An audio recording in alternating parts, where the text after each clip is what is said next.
All right, everybody, welcome back to another show. Today, I have Andrea Bartels on, and she is a holistic nutritionist in Ottawa.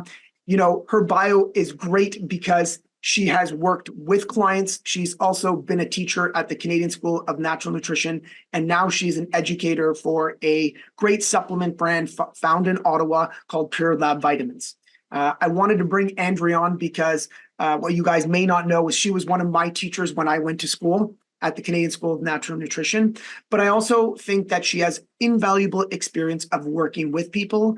And she's going to be able to give us a lot of information around magnesium because she's worked with clients, plus she's taught students, and she now works for a company educating people about the use of magnesium. And if you're one of my clients, you know that magnesium is one of my favorite supplements to recommend. My mentor, Charles Poliquin, recommended it to me, and it changed my sleep quality. It changed my performance. And I feel like there's so many different types of magnesium out there that I thought Andrea would be a great person to kind of explain to us some of her application, but also some of the scientific information around magnesium. So Andrea, why don't you give us your bio? And what I'm really wanting to know is how you got into actually practicing nutrition. What was your passion project around getting into nutrition? Thanks. First of all, thanks, Harry, for having me here. This is really exciting to share some of my passion, as you say, with those who want to hear it. Best audience I could ever have is those who want to hear what I have to say, right? Yeah. So how did I get into holistic nutrition? Wow, that's something that I'll try and put in a nutshell. I guess as in university, I was experimenting with vegetarianism. And well, I wasn't a great vegetarian because I didn't have the knowledge that I needed to be a healthy one, right? It was one of my friends in the vegetarian club who said, you know, you sound like really passionate about this. You want to find out more about it so you can help us and help others be good vegetarians. And so that was my original goal. So I went to nutrition school, Institute of Holistic Nutrition in Toronto, loved the program, but during the program realized even with the knowledge I was gaining, I was still not a good vegetarian.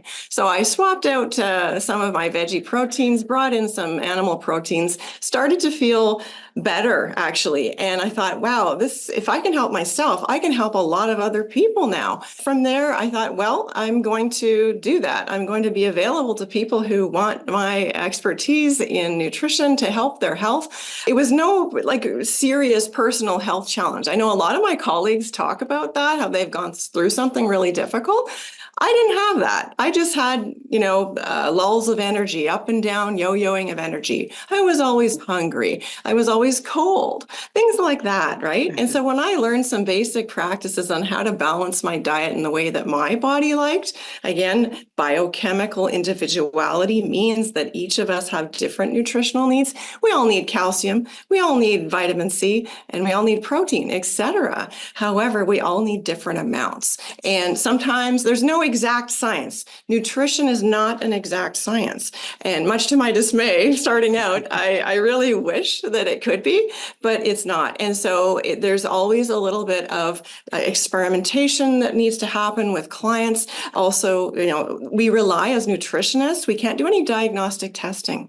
So we rely on either the blood work that the client has from the doctor that has tested them, or we rely on their lifestyle, their diet, lifestyle habits, their medical history, what medications they're taking, all kinds of things, stress levels, what their health goals are. And so taking all that information is how I've been able to help clients with their health goals, helping them feel better. And nutritional supplementation has been a big part of that because my view is, in summary, that I get better results. Clients get better results when they combine dietary modifications with nutritional supplementation. And the reason is I find it shows that they take a long time to find their way into a new habit, right? You can't change overnight 180. And so giving them that leeway of learning how to change and modify their diet for the better, plus the supplementation, they're going to get faster results.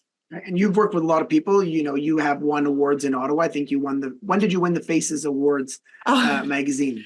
I think it was 2015, actually, 2015. Harry. That's Yeah. great. That's Mhm. great. I mean, Yeah. no, but it goes, like I said, it gives you I would say it gives a validation that you have worked with people and you have gotten Yeah. feedback from them. So let's get right into it. So tell us, what is magnesium? Everybody hears it all over social media. You walk into health food stores, there's books written on it. So how would you explain magnesium to all of our viewers? All right. Well, magnesium is an essential mineral that's found in our diet. Our body can't make it, right? Our body can make vitamins, certain vitamins, only certain vitamins, but it can't make any minerals. You must obtain them from diet or from some other means like a supplement. And so magnesium is very important for a number of processes. In fact, it's involved in over 300 different chemical reactions in the body that keep us alive. And that to me is just mind-boggling, right? As we sit here, you and I, Harry, magnesium is being utilized for nerve impulse transmission, which will influence the movement of our muscles. Involuntary muscles like the heart rely on magnesium for proper heartbeat, for example, right? It's used in the energy production cycle in every cell to make ATP. That's our basic energy source, right? It's used in just so many chemical reactions. And so we need it. The problem is most people are not getting enough in their diets. About 80 to 90%, in fact, of people are not getting enough magnesium from their diet alone. And that is why I think supplementation is an easy and convenient way to make up for that, because without magnesium, we see all kinds of issues. First of all, anything relating to acid-base imbalance, pH imbalance, and overacidity. And I'm not talking just about the stomach, I'm talking about the system, the entire body. The body's an acid factory, right? It makes metabolic wastes as a byproduct of energy production and all the other things it does. And so that acid waste has to be detoxified out of the system. And when we don't take in enough alkaline minerals like magnesium, it starts to show in the way of, well, symptoms of toxicity like fatigue, low energy levels, headaches, skin rashes. Those are just a few of the symptoms that are related to and associated with overacidity. So magnesium is an important mineral in controlling and managing that pH, buffering those acids so that we can stay well and feeling good. And so what are some of the foods that you would say are some of the highest in magnesium that people could get? And then, so let's reverse. Actually, want to ask you, why is it that people are so deficient in magnesium? Let's start there first. Yeah. Great question. Because I'm sure you've seen it in practice, yes. Right? And I'm sure that you have seen it now by educating for a company. You see why people are deficient. So let's explain that to the viewers. Absolutely. Okay. Well, first of all is soil deficiency. So why are the soils depleted? Because of intensive farming techniques used by modern farming practices. Okay. So you put some minerals back in the soil, the basic ones that still allow plants to grow, not the ones that are there present in the soil to begin with. So magnesium is not being put back into the soils. They're putting nitrogen, potassium, phosphorus as the three main minerals, and the rest of the nutrients like zinc and chromium and manganese and things like that, which are also essential, as well as magnesium, are not being put back. So the soil doesn't have it, therefore the plants don't have it, and now the animals don't have it because the animals eat the plants. So that's one of the major reasons. But the little magnesium we are getting from food is coming from nuts and seeds. And I don't know about you, Harry, but in nutritional practice over the years, the last 20 or so years, I've seen more and more clients who are allergic or intolerant to nuts, even certain kinds of seeds and pseudograins like quinoa and flax, which is really unfortunate, right? Because these are superfoods. Because of this, they're avoiding these foods, not getting the magnesium they would otherwise be getting from their diet. And food processing is the other reason. Food processing has removed a lot of the remaining minerals in our foods so that now they are like, I call them nutrient sponges. And what I mean by that is that they take more nutrients to process and digest in our bodies than they give back to our bodies, right? So you end up with a nutrient deficit. The overfed, undernutriented body type, which is our client that we're seeing, right? We have clients that are now overfed, 30% body fat, undernutriented, you see their blood work, you're like, okay, we have no nutrients going in, but you've definitely overeaten. So then That's right. So obviously we can all agree that most people eat processed food. And so they're going to get less magnesium from there. And then the plants that we're eating now don't have the correct soil. And obviously I agree with you on the nuts and seeds from a couple of different standpoints, right? That find a lot of people's guts when they come in to see us just are impaired. They don't have the digestibility or the acid or the ability to break down a lot of food. And number two is most people can't control themselves around nuts, right? They'll skip a meal and say, oh, I just ate a handful of nuts. And then they're wondering why they don't feel well. I'm like, yeah, well, you're not getting a complete meal for that 600-700 calories that you just ate, right? That's right. Because 1 ounce is about 150 to 200 calories. And I'm like, you're not going to get your protein, your fibers, your different sources of micronutrients if you ate a complete meal. So I agree with you on that one. So in terms of magnesium, what are the different types? So obviously we now know why the roles it plays. We now know why we're deficient. So what are some of the different types of magnesium that people can purchase out there? Okay, so let's start with the most widely available magnesium. I think originally was magnesium oxide. It's the cheapest form of magnesium. It is not a bad magnesium. However, it offers a lot per capsule, a lot of elemental magnesium, the actual magnesium component. You can get a lot in one dose, but the problem is not a lot of it is absorbed. It's not very absorbable. So it may look impressive on the label to see that you can get several hundred milligrams of magnesium from one capsule, but the problem is if it doesn't get absorbed into the bloodstream, it actually stays in the gut. And while it stays in the gut, it actually will loosen the bowels. And not everybody is constipated. So not everybody wants to have that bowel and stool loosening effect. So that's one of the biggest problems with magnesium oxide is gas and bloating because it's so alkaline, and also the fact that it's not very well absorbed. Okay. And then what else would there be? So there's magnesium oxide. What about magnesium citrate? Yes, magnesium citrate is another very popular, I'd say the most popular magnesium supplement for the last 10, 15 years. And because again, it's fairly affordable. Its claim to fame is that it is more digestible, more absorbable, which is a little bit of a misunderstanding. Citric acid is accompanying this magnesium oxide. And the citric acid, again, is because it's an acid, it will allow for the magnesium to dissolve, which is the first step in digestion or absorption, let's say. So dissolving of the mineral. So it works really well for that. But again, there's no guarantee you're going to really absorb more. And my biggest concern is that most of the compound of magnesium citrate is actually citric acid. So this comes from typically corn, GMO corn, perhaps, widely used. And it's just, again, contributing a lot of acid to the body when we're already acid factories. So why use that? Plus, you're getting very little magnesium per dose. So it's not something I'm a big fan of, especially with all the acid-related diseases like gout, right, and arthritis and things like this, where there's a lot of pain and inflammation. You don't want more acid in the body. Right. And then what about, so those would be the two common ones that you'll see at the, everyday level. Now, once we start getting into the practitioner levels or health food store levels, you're going to see glycinate, orotate, bisglycinate, and you'll see threonate, which is the big one that everybody's hit. So why don't we just go through threonate, because I think that's very popular, and then we'll go through bisglycinate and glycinate. So let's just start with I want to know what's the difference between bisglycinate and glycinate, because that's the common question that everybody always asks me. So let's go through that. Yes, great question, Harry. So I get that all the time too, and I've even had clients saying, "Oh no, but my naturopath or my doctor suggested bisglycinate. This bottle only says glycinate." And here's how I explain it. Bisglycinate is the technical term for two molecules of glycine. Okay, smallest amino acid glycine, so it pairs and binds really well to the magnesium to help it cross the into the bloodstream from the GI tract. So bisglycinate, it's a big clunky word. It's like saying refrigerator. Nobody says it anymore, right? Yeah. And so by saying glycinate, magnesium glycinate, it's the same thing. We're just taking off that clunky prefix, which now is like saying fridge. So fridge versus refrigerator. That's all.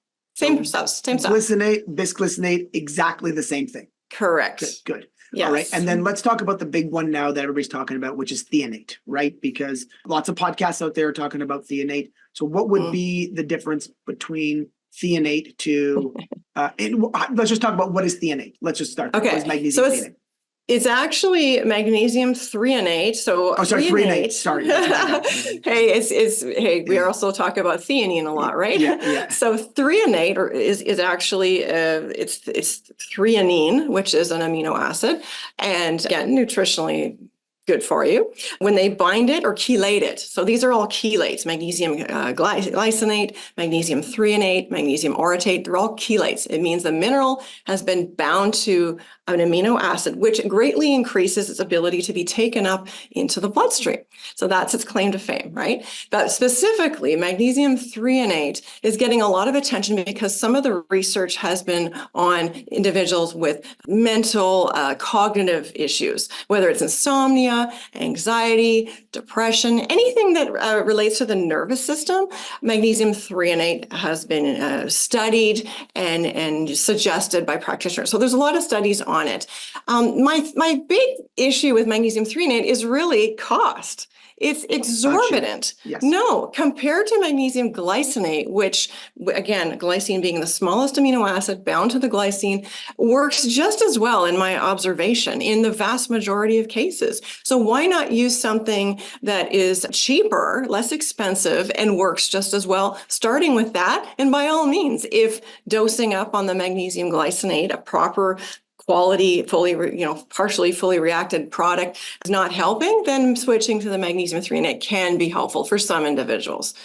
Yeah, I think what my mentor always told us is he goes, switch it up every month, and then you'll be able to figure out which one works best for you, because it's like you said in the beginning, each person's biochemical individuality will be important roles. But I like what you're saying is don't start with the most expensive one, start with the middle of the ground. So don't start with oxide or citrate, start with a glycinate or bisglycinate, and then move your way up, because that one will cover a lot of bases. That's kind of what we do in the office. We use a lot of blends too, where we have the orotate, fumarate, bisglycinate, and the taurate already mixed into it. So we like to do the blends sometimes, and we just, after people trying each different type, we'll give them a different one. Now, in terms of when you practiced with people, right? This is what I want to know. So which magnesiums would you start with in your practice? Let's start there. I always begin with magnesium glycinate because honestly, Harry, I have never seen any problems using it. People tend to, again, absorb it better because it is more absorbable, because it's more bioavailable.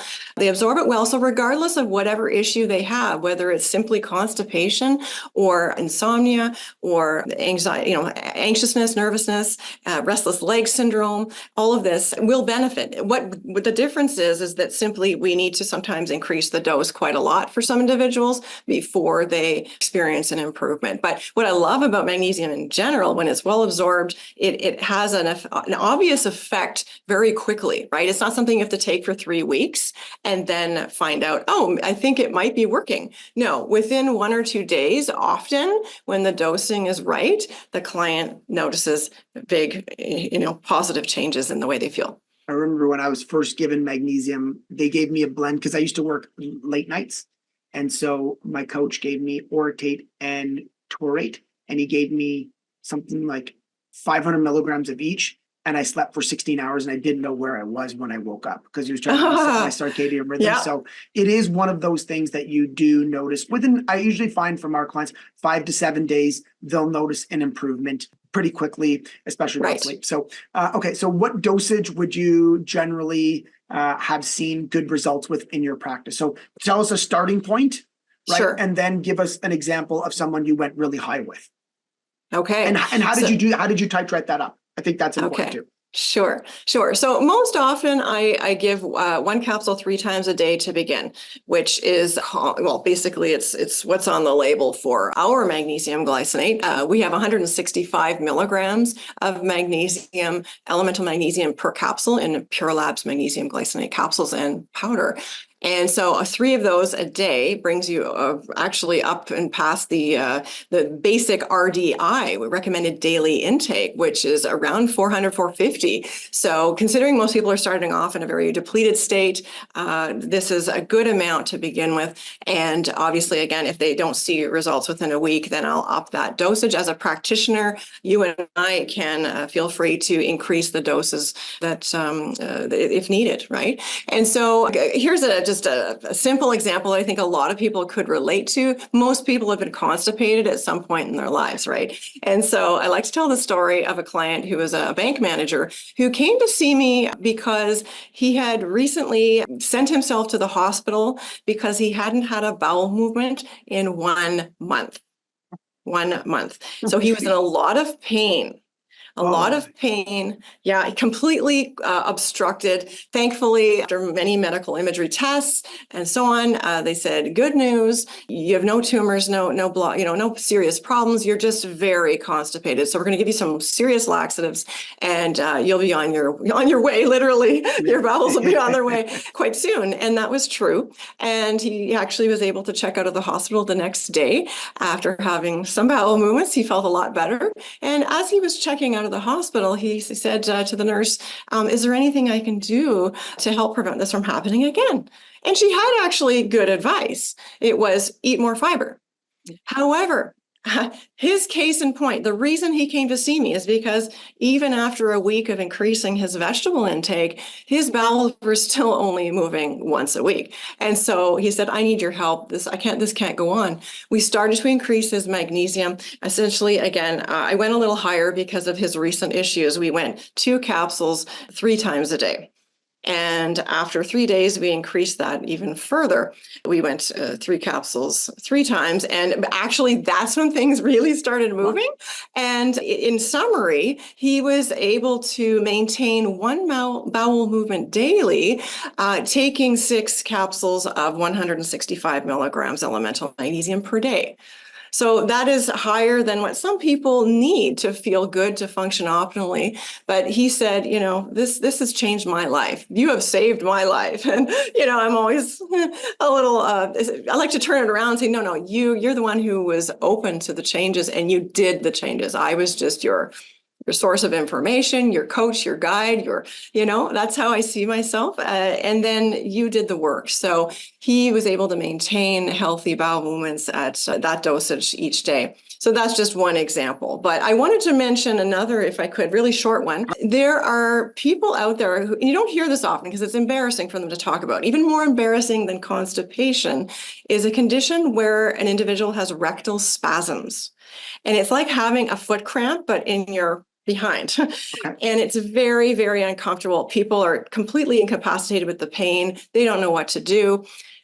Well, magnesium, because it supports muscle contraction relaxation, actually, that portion of the muscle contraction relaxation mechanism. It works wonderfully. And for this one woman, she said, for 30 years, I've had this issue. All I've been advised is to take painkillers, but or antispasmodic drugs, and I don't like the side effects. I started taking magnesium, no more rectal spasms. Oh, great. So really exciting. So, and again, not at a high dose. It was like three capsules a day. Okay, so that's just two examples. But again, I could go on and on about migraine benefits, reduced severity and intensity and frequency of migraines. And I myself have seen that. I did a webinar on migraines earlier this year, actually last year, and thought I better start walking my talk, right? I better start employing these protocols that Pure Lab has been supporting for years.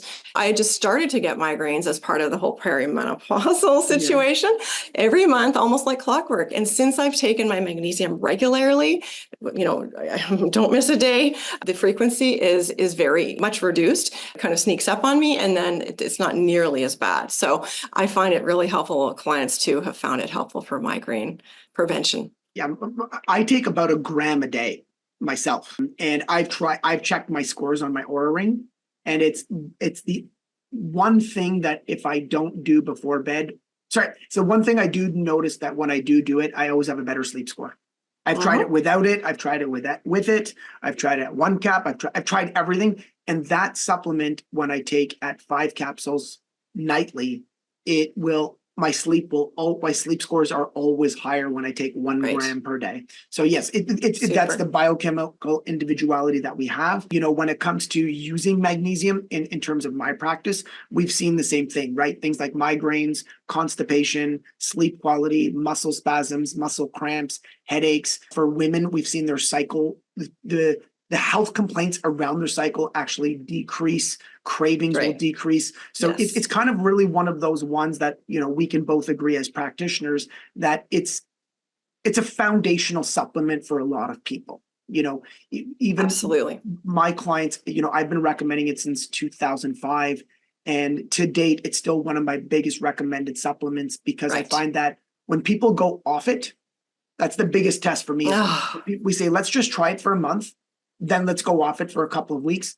Generally, a week or two later, people are calling us back, being like, I want to get back on it. I noticed a difference while I took that supplement, right? that's right.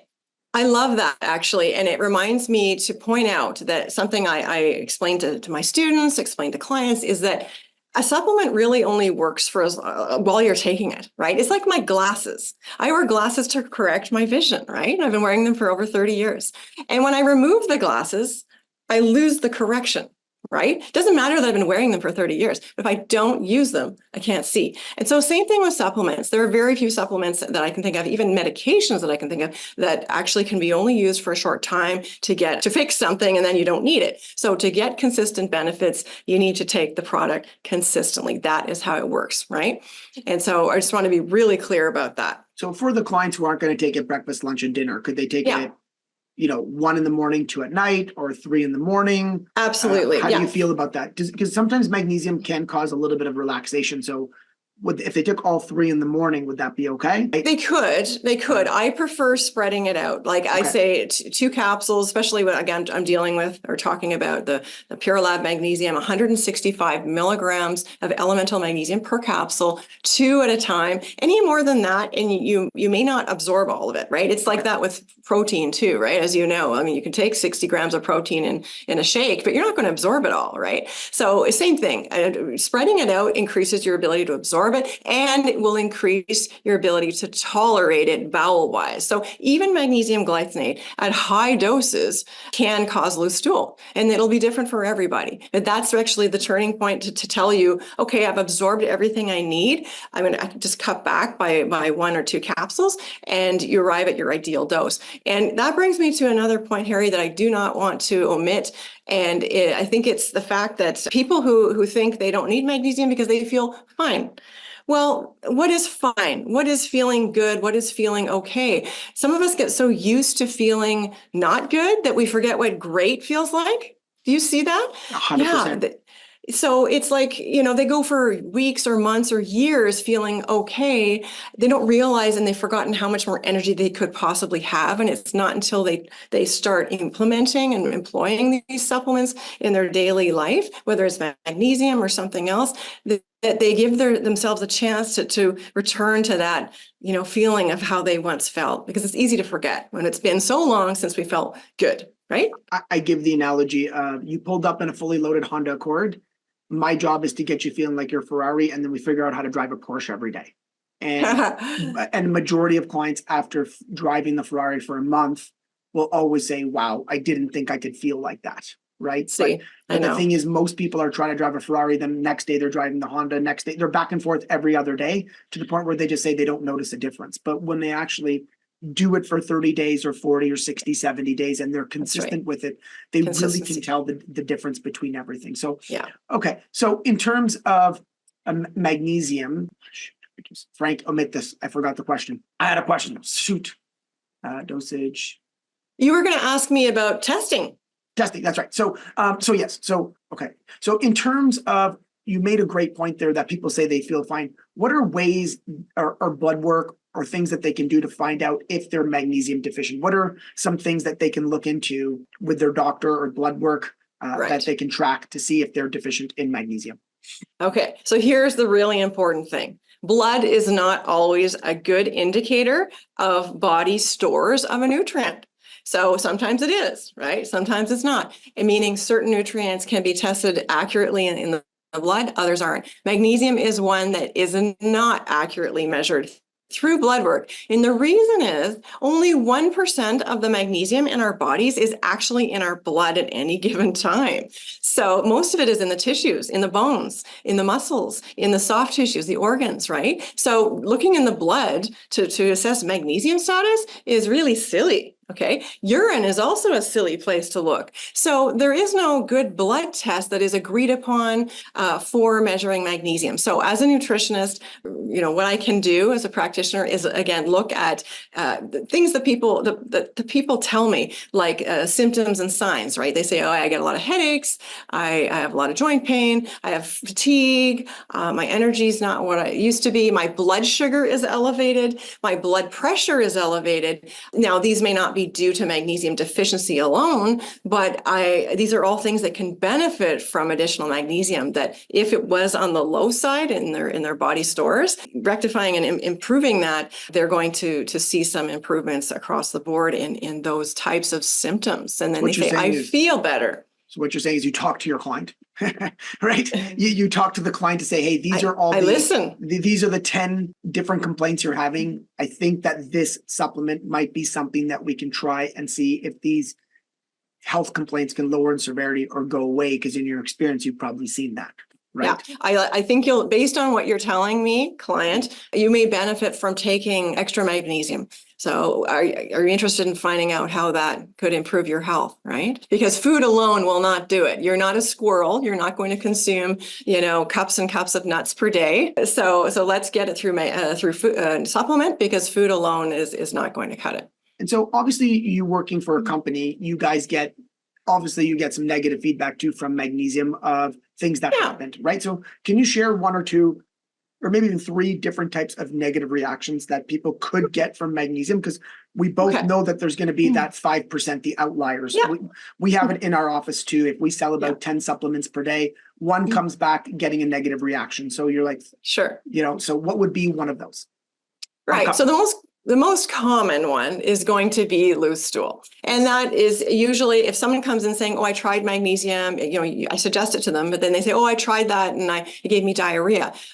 First question is, how much did you take? Yeah. And sometimes they don't even know. They haven't tracked that or they can't remember. But the second thing is, what kind of magnesium did you take, right? But often it's dose dependent and also the type of compound. So was it magnesium oxide, magnesium citrate? That's very common reaction to those things. So that's one of the things people will complain about. It can happen with magnesium glycinate, but overall, especially our formulation, Pure Labs magnesium glycinate, is formulated with better bowel tolerance in mind. So people can take larger doses, which they do absorb before they get to that looser stool, right?